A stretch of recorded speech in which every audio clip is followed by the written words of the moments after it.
Stories left on the porch. Back when I was small, just 7, our family lived in a small Appalachian town within the coal mining hills of West Virginia. The place looked battered, hushed, and broke. Yet the roads stayed spotless. Not because someone was paid to sweep them, but because we took the task on ourselves. If you saw trash lying around, you bent down and grabbed it. It was not exactly pride, more routine, regard, and a sort of dignity.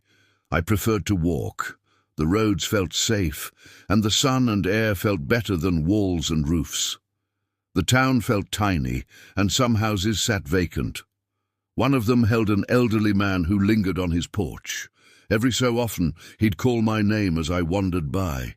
He forever carried tales he just had to share. I would sit on his front step, listening while he spoke of boyhood, kin, and long days in the mines.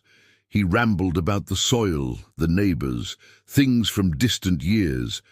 I could not catch it all, yet I stayed. Sitting there simply felt proper. One afternoon he called to me, yet he did not seem like himself. His eyes looked duller, his motions slower. On that occasion he pushed up from the rocking chair and settled beside me on the step, my chosen spot when he spoke. During that visit he shared many tales. I listened hard. I heard his voice break more than once.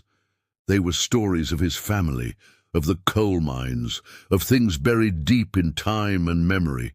He spoke like someone trying to pass something on, not just facts, but feelings. I didn't interrupt. I just listened, the way he needed me to.